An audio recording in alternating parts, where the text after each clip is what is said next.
3 నెలల ముందు మీరు ముగ్గురు పోసుకోండి, బేస్మెంట్ కనుక లక్షిస్తా, రెండలు వస్తే లక్షిస్తా, స్లాబ్ వేసుకుంటే లక్షిస్తా అని చెప్పి మాట్లాడినావే. ఇవాళ నేను అడుగుతున్నా, అసలు నీకు గ్రామీణ ప్రాంతంలో ఒక ఇల్లు కట్టాలి అని అంటే మేస్త్రీలకు ఎన్ని డబ్బులు ఇవ్వాలి, సిమెంట్ ఎంత ఖర్చు అవుతుంది, స్టీల్ ఎంత ఖర్చు అవుతుంది అని చెప్పి నువ్వు ఇది స్పష్టంగా నువ్వు చెప్పినావా? చెప్తే నీకు అన్ని అప్లికేషన్స్ వచ్చేదా? కానీ వాళ్ళ అప్లికేషన్ ఇచ్చిన వాళ్ళు కట్టుకుందామని ఏదో 3 లక్షలైనా మంచిదే, ఇక వీడా ఇక ముందు ఇచ్చేటువంటి లేడు, 3 లక్షలైనా మంచిదే అని చెప్పి ముగ్గురు పోసుకొని ప్రారంభిస్తే 2 లక్షల రూపాయలు మేస్త్రీలు సిమెంటు స్టీలు ధరలమని కలిపితే 3.5 లక్షలు 4 లక్షలు అవైతానే. ఇటుక ధర చూస్తే దగ్గర 1.5 లక్షలు 2 లక్షలు అవైతానే. దగ్గర ఒక ఇల్లు కట్టాలి అని అంటే 7.5 లక్షల నుండి 8 లక్షలు అవుతున్న మాట వాస్తవం కాక. రెండోది, ఇవాళ ఏమంటారు చూశారా, ఆవుగా చేనం పెడితే కూడా గడుపు పెద్దదా అన్నట్టు. మొన్న మీరు అందరూ చూశారు, సీనియర్ నాయకుడు ఎర్రబెల్లి దయాకర్రావు గారు పంచాయతీరాజ్ శాఖ మంత్రులు అసలు మంత్రిగా బాధ్యతలు తీసుకునే ముందు రాజ్యాంగం మీద ప్రమాణం చేసిన కొంచెం అన్న వీళ్ళకి ఇంగిత జ్ఞానం ఉన్నదా అని చెప్పినట్టు. ప్రజల యొక్క ఆస్తులకు ఒక పరిరక్షకుడిగా ప్రజల భవిష్యత్తునే దృష్టిలో పెట్టుకొని పనిచేస్తామని చెప్పి, నీతి నిజాయితీతో నిబద్ధతతో పనిచేస్తామని చెప్పి ప్రమాణం చేసిన ఈ వ్యక్తులు మొన్న సోషల్ మీడియాలో మీరు అందరూ కూడా చూసుకుంటారు. ఏ విధంగా మాట్లాడిండు అంటే, జడ్పీ చైర్పర్సన్ సుధీర్ కుమార్ గారు ఒక మాట్లాడాడు టెలికాన్ఫరెన్స్. దళిత బంధు లిస్టు కాంట్రవర్సీ అయ్యేటట్టు ఉంది సార్ అని అడగగా దయాకర్రావు మాట్లాడుతూ, పెద్ద ముంచుకపోయింది ఏముంది, వస్తాయని అందరికి పేర్లు తీసుకోండి, లిస్టు ఇవ్వండి, ఇస్తామని చెప్పండి, ఇంతలో ఎన్నికల కోడ్ నోటిఫికేషన్ వస్తుంది, అన్నీ ఆగిపోతాయి అని చెప్పి క్యాబినెట్ మినిస్టర్ మాట్లాడింది.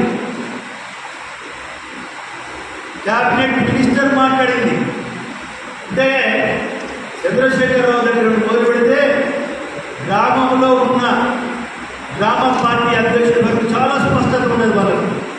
ఇది ఎన్నికల జిమ్మింగ్లే కానీ ఎన్నికలైన తర్వాత వీళ్ళందరికీ వచ్చేది సచ్చేది లేదు. అందరూ చూసారా, తుపాయి గ్రామంలో మాట్లాడటం చూసినావా, తెరల బియ్యం పోసినా, చెరువు కింద మంట పెట్టినా ఇక మీరు మధ్యాహ్నం భోజనానికి రావడానికి పిలిచిందట. ఇప్పుడు వీళ్ళ వ్యవహారం కూడా అట్లే ఉన్నది. ఎన్నికల వరకు సున్నాలు పోసుకోండి, ఇస్తే 1 లక్ష రూపాయలు, ఒకవేళ సున్నాకి ఇవ్వడమైతే ఒక 5 రూపాయల మందికి 1 లక్ష రూపాయలు ఇస్తాము, మిగిలిన 95 మందికి ముందు సున్నానే, ఎన్నికలైన తెల్లారి వాటికి ఇవ్వడం వస్తే నువ్వు ఎవరిగా పోయే పద్ధతిలో ఉన్నది అని అంటే, ఇంతకన్నా నిదర్శన ఏం కావాలి అని చెప్పి నేను అడుగుతున్నా. ఇది స్వయంగా దయాకర్రావు గొంతు. ఎందుకంటే దయాకర్రావు ఇమీడియట్లీ ప్లేట్ ఫిరాయింగ్ చేస్తాడు, అది నా గొంతు కాదు, ఎవరో ఇమీడియట్ చేసిండు అని కూడా మాట్లాడతాడు. అంత చదువుడు కానీ చాలా స్పష్టంగా చాలామందికి తెలుసు ఆయన గొంతు అయింది అని.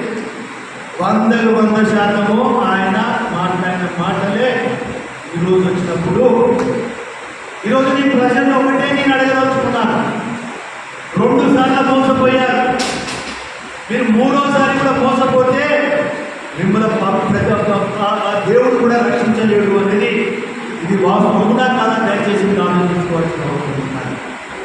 ఒక సీనియర్ రాజకీయ నాయకుడిగా ఈ నియోజకవర్గ ప్రజల యొక్క ఆశీస్సుతో 3 సార్లు ఎమ్మెల్యే అయిన వ్యక్తిగా, ఇవాళ ఈ ప్రాంతం పెట్టిన బిడ్డడిగా మీ అందరికీ సవినయంగా మనవి చేస్తున్నాను. మోసపోకండి. ఇప్పటికే మనం చూస్తున్నాం, కట్టల బాక్సులు వచ్చినాయట, ఇది ఓపెన్గానే మాట్లాడుతున్నారు టీఆర్ఎస్ వాళ్ళు. అరే మాకేంద్ర బాయ్ ఎంతంటే అంత పెట్టి కొనుక్కోమని అన్నారు. ఎన్ని డబ్బులైనా మాకు వస్తాయి అని చెప్పడమే కాకుండా ఇవాళ ఈ రద్దీలను కూడా దేనికి ఉపయోగించున్నారు అంటే పార్టీలు మార్పిడికి ఉపయోగించుకుంటారు. కాంగ్రెస్ వాళ్ళు కావచ్చు, బీజేపీ వాళ్ళు కావచ్చు, ఇంకో పార్టీ ఏమైనా కావచ్చు. నేను రేపు పొద్దున్నే నాయకుడు కూడా తెచ్చాడో కలుపుకుంటే సున్నం పోసి ఇల్లు ప్రారంభిస్తామంటున్నాను. నాకు ఎంబడి వస్తే ఇమీడియట్లీ దళిత బంధు పెడతామో అని చెప్పి మాట్లాడుతున్నాను. మాకు వస్తే మీకు బీసీ బంధు కింద మీకు ₹1,00,000 ఇస్తామని చెప్పి మాట్లాడుతున్నారు. నిజంగా ఆంధ్రలో పెద్దాపురం అనేది ఉందట. కొంచెం సభ్యత అడ్డం వస్తుంది, వాళ్ళకు కూడా ఒక నైతికత ఉంటుంది. వాళ్ళు కూడా మా పర్మనెంట్ కస్టమర్ వచ్చింది అని ఒక పద్ధతి ఉంటారు. ఆ స్థాయి దిగజాన్ని కూడా ఇవాళ మీకు ప్రవర్తిస్తున్నారు. ఇదా రాజకీయం అని చెప్పి అడుగుతున్నారు. ఈ అధికారాన్ని అడ్డం పెట్టుకొని ఇవాళ మీరు అక్రమంగా సంపాదించిన డబ్బులు చేతులు పెట్టుకొని వాళ్ళ ప్రజల్ని మోసపుచ్చడం అనేది ఇక దేంతో పోతారో నాకు అర్థం కావడం.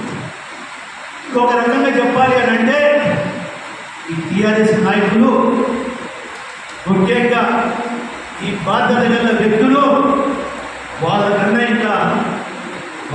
కొంత నైతికత ఉన్నది, కానీ ఆ నైతికత లేకుండా మాట్లాడుతున్నారు, ప్రవర్తిస్తున్నారు. ఇది ఒకటి ఫార్మర్స్, 2 న్యూస్ ఎన్ఫోర్స్మెంట్, 3 మహిళా